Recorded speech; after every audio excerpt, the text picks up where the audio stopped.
Hi, folks. Welcome back to Pop Pop Fizzle. I'm Jeff. I'm Heidi. And are you okay? Yes. Are you sure? Shut up. All right. We are back to watch WandaVision with you. Episode 3, as a matter of fact. Yay!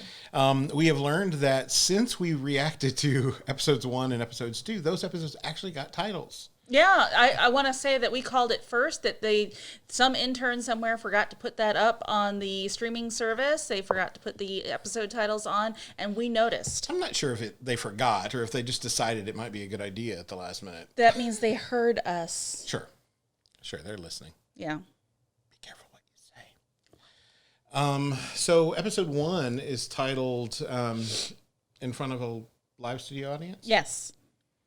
And then episode 2 is titled... Don't Touch That Dial. Yeah.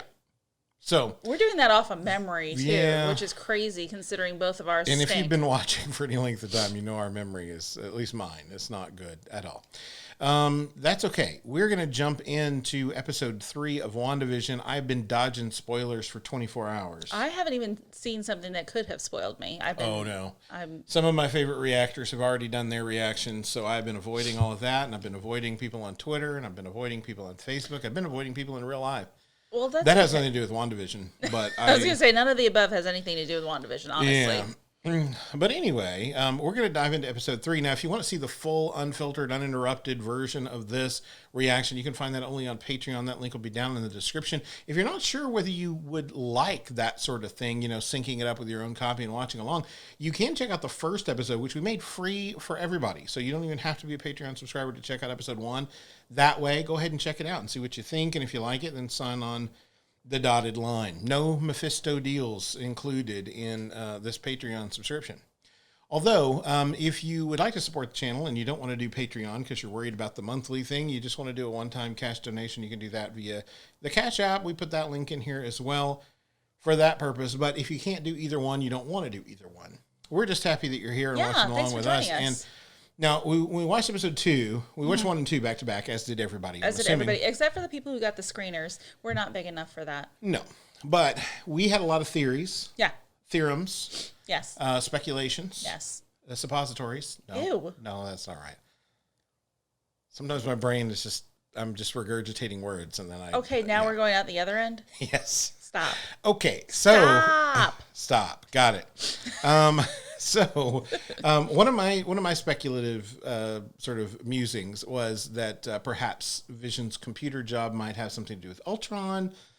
We also thought it odd that Agnes, who we assume might be Agatha Harkness. Everybody's assuming that, I guess. A lot of people are assuming that, but I was also assuming that she made mention of when Anya, a.k.a. Emma Caulfield, playing Dottie in episode 2, when she said, the devil is in the details, Agnes said that's not the only place he is, which may have been a reference to Mephisto, which is another running theory. Yeah. See, the thing is, when she said that, I thought she was just going, hey, look at this hag up at the front of the room who's like totally getting on us about everything. You? Yeah. Well, I thought that she was just giving her a little bit of sass.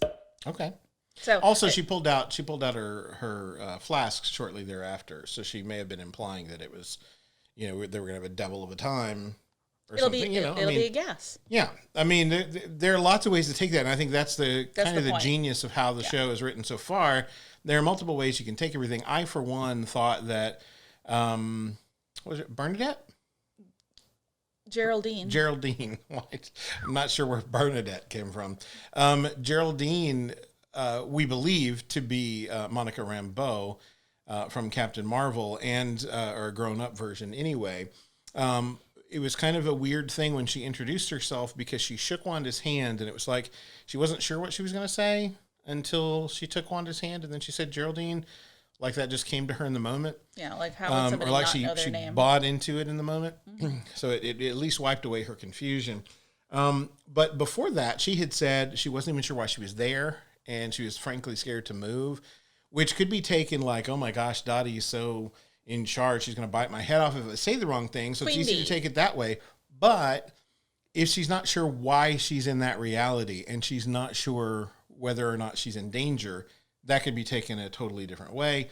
So already this show is off to a great start as far as double meanings and checking out the little commercials for extra, Easter eggs and things. So much thought put into this series. So one thing I find really, really interesting is that Wanda seems to be in control of some things, but then, there's stuff coming through sort of implying that there's things being done to her. So it's hard to say where this reality really started and where it's going to end. So I really like that about this. Yeah, and I've seen some speculation as to, is Vision really alive again, or is he just in her mind? Is it only in this reality, and if all of this gets fixed, he's not going to be alive anymore? Ooh, that's not going to do well for her. There's lots of speculation. There was somebody I was talking to today who was all about like, oh, I don't want to see a what if they could have lived happily ever after sort of thing. I'm like, this is definitely not a what if they could have lived happily ever after. A what if, I suppose. Yeah, this is a suppository. Stop. If you will. Stop. STAHP. Gotcha. Stop. But this is definitely not a what if, and I highly encouraged her to watch. We're going to get a whole series of those anyway. Yes, we are. Yeah, she didn't have to watch those, but I highly encourage her to watch this because she is also a fan of the Marvel Cinematic Universe, and she should not miss out on this because, like everyone has said, this is going to tie into the next movies that are coming up. We should not miss this. That's right. And that could be the mysterious hand that we're seeing running the remote control. For all we know. All right. We're going to check this out and let you know what our thoughts are. Your part of this equation is to be sure and hit the thumbs up if you like this sort of content.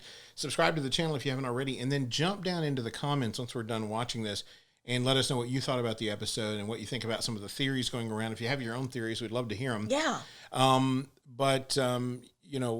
That is kind of the place where you can make your voice heard, and we love to comment back to you guys. We love to have conversations with you.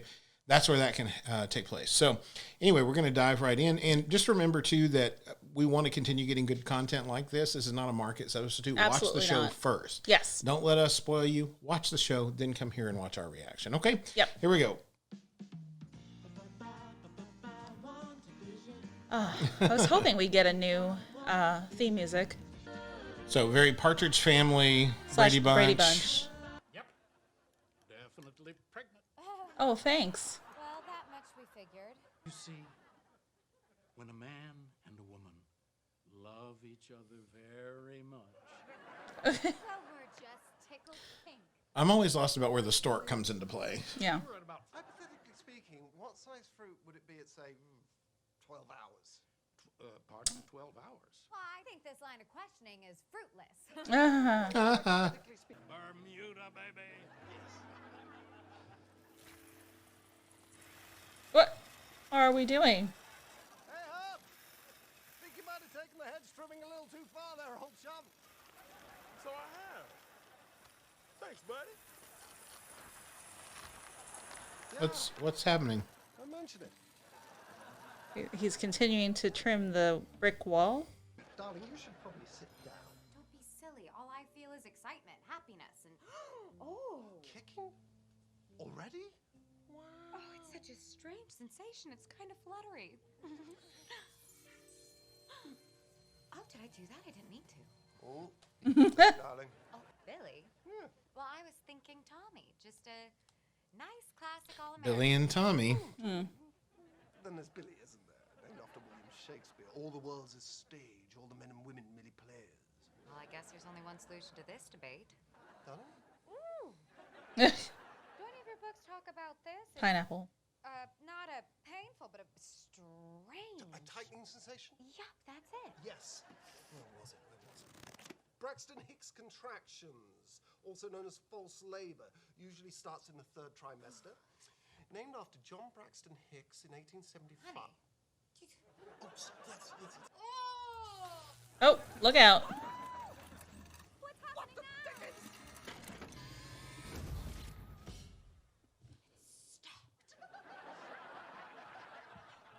I'll go check on the neighbors. They had so much fun doing this. Oh, of course. But it's more than that, isn't it? This room, this is hard. Dinner. Outside with Herb. Something's wrong here, Wanda.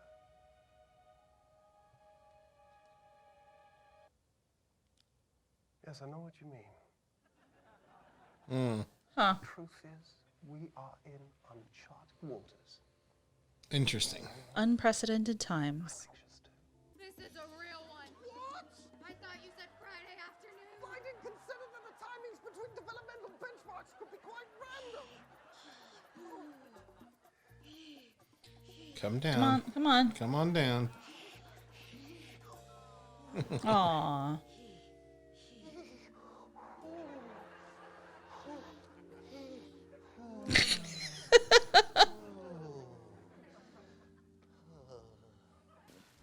Oh, well, Her water broke. Yes, dear? My water just broke. Calgon. World all your own, where your problems float away. When you want to get away, but you don't want to go anywhere. Hydra Silk. Find the goddess within.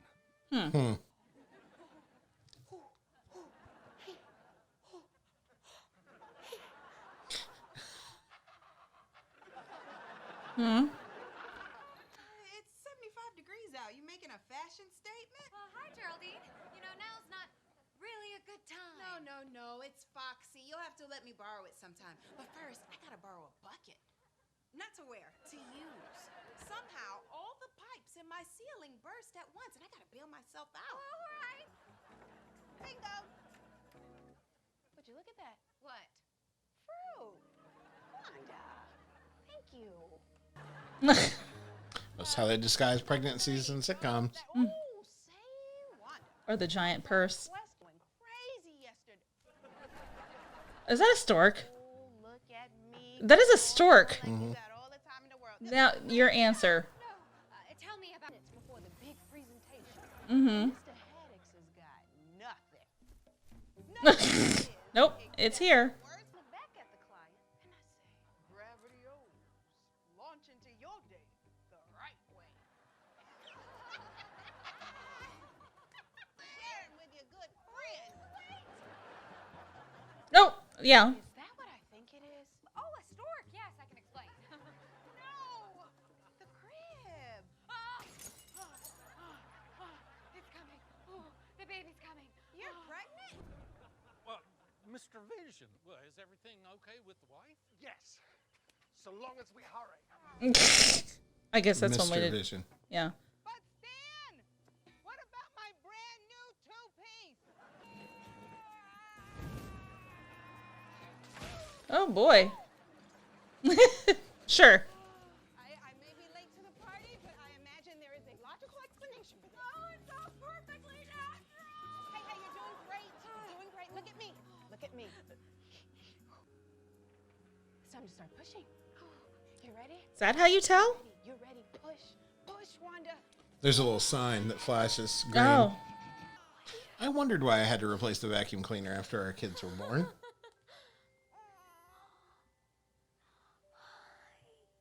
I love that it came out straight with the blanket too. That was fantastic. I know she had that with her. Also, this was a TV show. Mm-hmm. That's how these things happen. It's cleanest newborn ever. Well, don't you want to meet your son as yourself?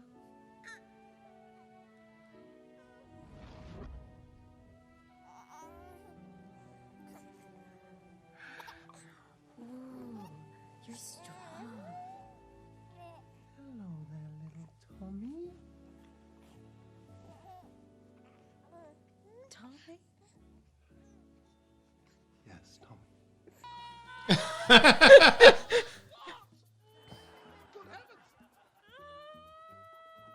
There's another baby coming. Wanda, push! Push! I hope you're still able to make your trip. Yes, my trip. I don't think we'll get away after all. Small towns, you know, so hard to escape. Huh. Vision.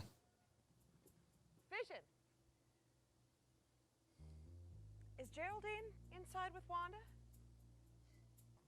I'm a twin. brother. His name was Pietro. He was killed by Ultron, wasn't he?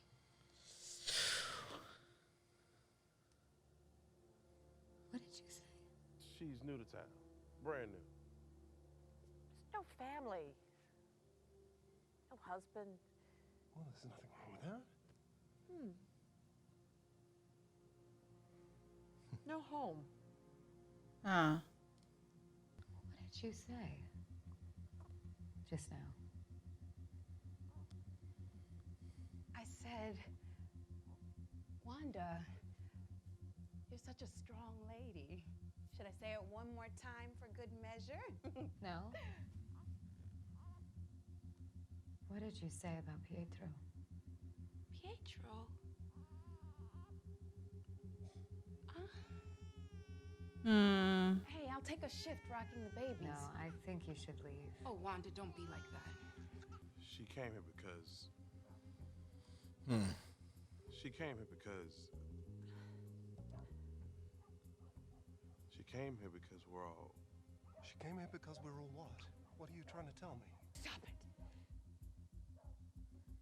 Who are you? Uh-oh. The more upset she is, the more upset the babies are. Uh-huh. Wanda. Where'd Geraldine go? Where's Geraldine? Oh, she left, honey.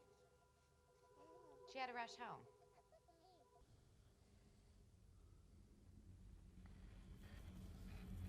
This is where she's going to come flying out of that. Yeah. Yeah.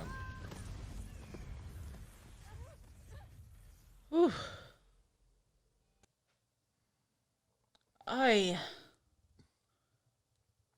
These are too short. Yeah.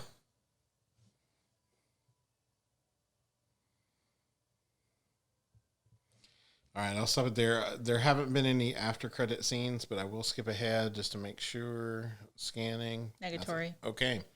Woo! That's it for WandaVision episode 3. Heidi, your thoughts? Agnes was still wearing a plaid-like thing. And she was still wearing that brooch. Yes. Right. I wonder if she and Herb were physically prevented from telling Vision what was happening. Like they were obviously trying.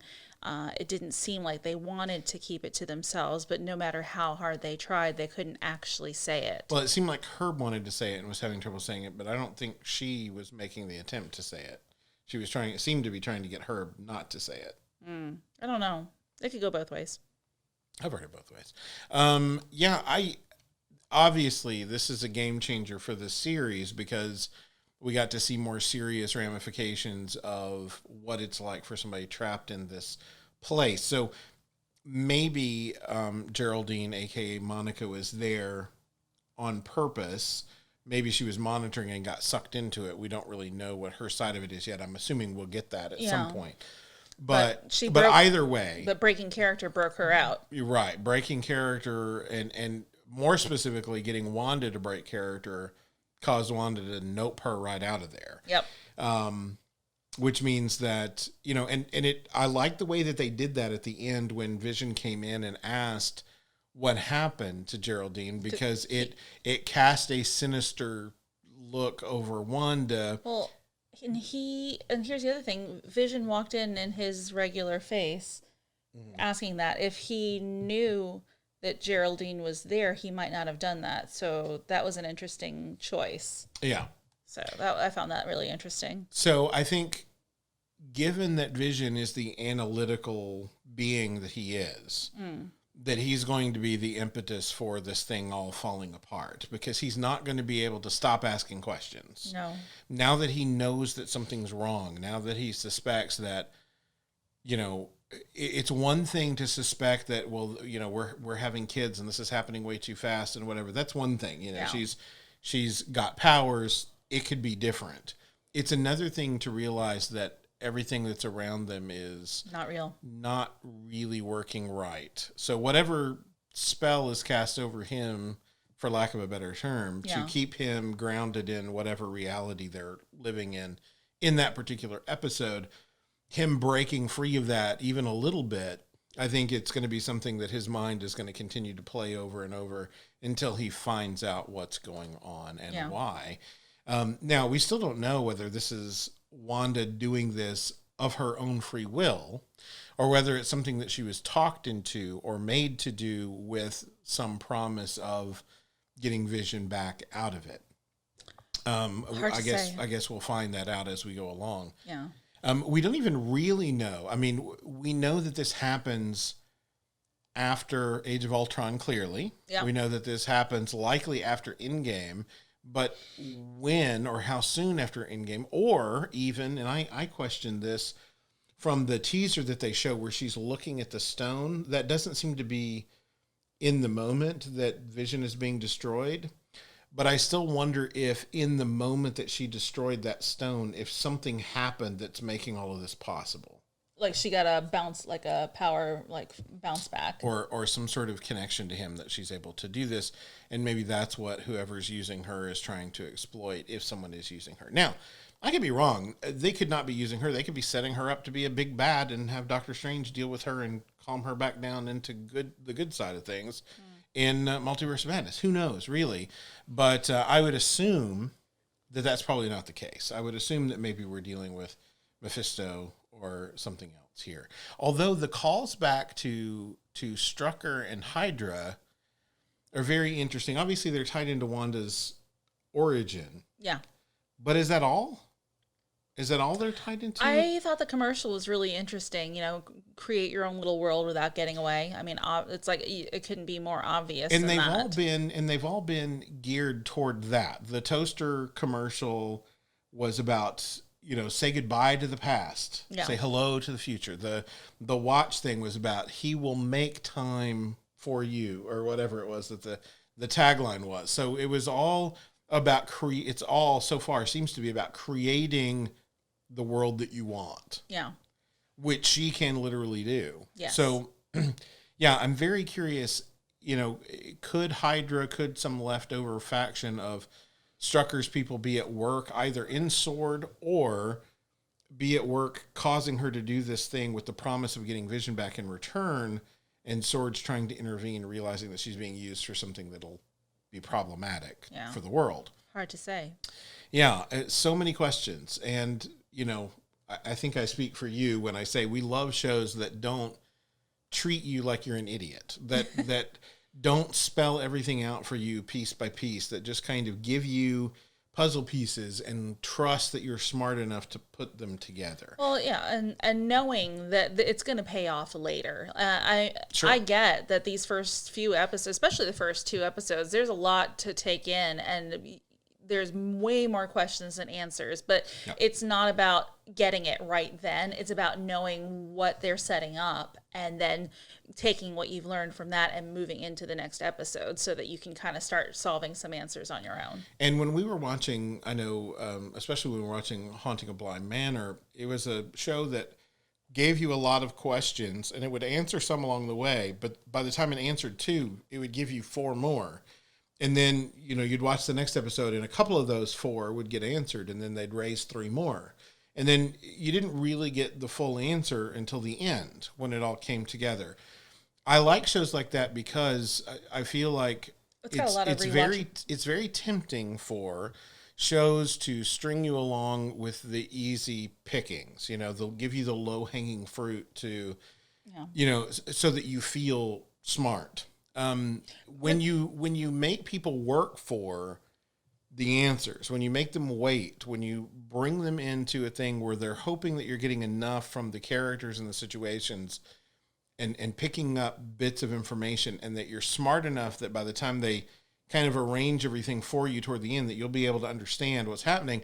Some people can get frustrated with that kind of thing and feel like it's boring, or it's not giving me enough, or it's not telling me enough, or whatever. But good storytelling usually takes time. It takes setup. It takes the perseverance to put all the pieces in motion. Well, and I was going to say, for things that do it like that, it's got a real high rewatchability factor, because once you've gotten to the end and you have all those questions answered, you'd be like, oh, is that what let me look at that episode again. Let me look at that scene again and see if that's where that started. And you'd be like, oh, look at that. And it's like another layer of enjoyment on the show.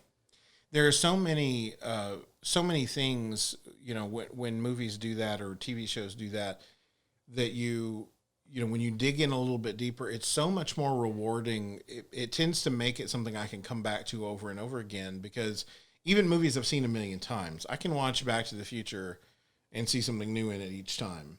I can watch, I can see a movie that for the first time leaves me with a lot of questions. Like, did I understand all that? And go back and watch it again, like Memento or something like that. And then it's like, once I know the truth, once I know how it works, once I know the reality of it, then I go back and watch it, and my eyes have changed. I'm wearing a new set of glasses. I understand how it ends, so now I've got a new set of glasses to watch it through, and then I see different things, and that makes me have different questions. And so then by the time that ends, I go back and watch it again with that framework in my brain, and it gives me something new. So I think this is going to be one of those kind of shows where we're tempted to take it at a very surface level, because they're being very true to the tropes of each particular era of comedy that they're giving us.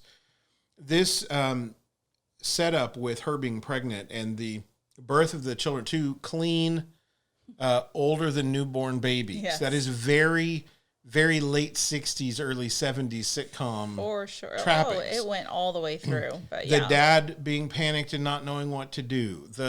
All of those things are such trappings of that era. And they want you to kind of feel invested in just that, like you're just watching a show from that era. At the same time, by doing that, they're making those uncomfortable moments where something is twisting a little bit, something's not what it seems to be. It makes it feel darker and deeper because it's taking place in this really overly sanitized, safe TV world, where things shouldn't be scary and things shouldn't be dark and things shouldn't be. I remember that first episode, just the way the camera work changed when Mr. Hart was choking. Yeah. That all of a sudden we went from a very standard, static sitcom setup for the camera to all of a sudden getting some angles and some zooms and some pull-ins on close-ups on faces, things that we had not gotten for the rest of the episode. And it makes you feel the tension of the moment. So jarring. And when she started talking about her brother, we were seeing her facade slip just enough, which is why she hasn't had an accent, you notice, for this whole thing. But then she begins singing to them, and then suddenly, even when she says her brother's name, there's a little bit of accent. There's a hint of accent there, because she's breaking out of character, and then which makes Geraldine feel like she can say something to that moment until she sees the effect that it has. Or I would say that maybe her hold on the reality kind of slipped, and Geraldine was able to say something. Right. But as soon as it started having a negative impact, as soon as she saw that wasn't necessarily going to gain her anything, she backed down, but Wanda did not back down. Nope. And she noped her right out of there. Aye. So I'm interested, and interesting too, that it was happening at the same time that the conversation was happening with Vision outside. Yeah. I want to know how connected Wanda and Vision are. Is Vision really there, or is Vision just an avatar of Vision that's really her? It's just a part of her that she's animated to remember him, to have him, to whatever, so that they're saying stuff and she's becoming more aware, because not only of what Geraldine is saying to her, but because of what they're saying to him. And then it's building to this moment. I think they're very connected, but I think he's still separate because, as you said, he's very analytical. She doesn't share that brain. And then we've seen him back up, and we've seen her. But he also seems hesitant to act unless she prompts it. This is true. Like saving Mr. Hart at that dinner. Yeah. He does not move, and he looks at her almost as if he's looking for permission, or like he wants to move, but he can't move until she gives him permission to move. So I'm not sure how much autonomy he has in this situation, which may be a good thing to play with. Yeah. You can animate him. You can bring him back to a certain extent, but then he's just your puppet, and that's not what you want. Right. You want him. And, as long as you're doing this, he's just your puppet, and that's not a relationship. No. You know, who knows what they'll play with there, but I think all of this is fascinating stuff to think about. And really will be so much fun to go back and kind of look at these once the whole series is over, so that we can kind of pick apart where certain things were laid out for us. So I'm really excited about that. Now, a couple of things to note here. This is 3 episodes in, which means we're a third of the way through the season. Which is crazy. And I was saying it, I don't know if it'll be kept in our edit or not, but these episodes are too short. Like, I'm not used to, like, the 24, 26-minute TV shows anymore. Right. Like, everything is like 40 minutes. Anything shorter than that's weird. Yeah, but what I was going to say is, so we're a third of the season, a third of the way through the season. I can't talk right now. And we're leaving it at this point where now we know that Sword's outside waiting to act. As soon as she, hit the ground, they were there. Yep. Right. So we saw the outside for the first time. We see that they've got a perimeter set up. They're watching that space, right? We're seeing that things are beginning to come apart for Wanda and Vision as far as their perspective inside. Wanda broke character for a little bit. There were consequences to that. Vision is beginning to question things. There will be consequences for that. So they've got a long way to go. 6 episodes. It's like, man, it feels like we should be nearing the end, given that they're starting to suspect things more and more. So I'm curious what's going to happen to actually get us to that point. And I know that I believe that Kevin Feige had said that there were as many special effects shots in this show as there were in Endgame or Infinity War. I can't remember which one. This show in total has a lot of special effects, and we're not seeing a lot of that. We're seeing a lot of practical effects so far. So I'm wondering what those last few episodes are going to be like. Me too. And how much closer to Marvel movie stuff we're going to be by the time we get there. So I'm really curious to see how this thing's going to go. I hope you are as well. If you are, let us know what your thoughts are down in the comments below. We'd love to hear from you down there. But we will definitely be back with episode 4. Yes. And by then, we should know what this episode is titled. Yeah. Yeah. That's it for us, folks. Until next time. Bye. Bye.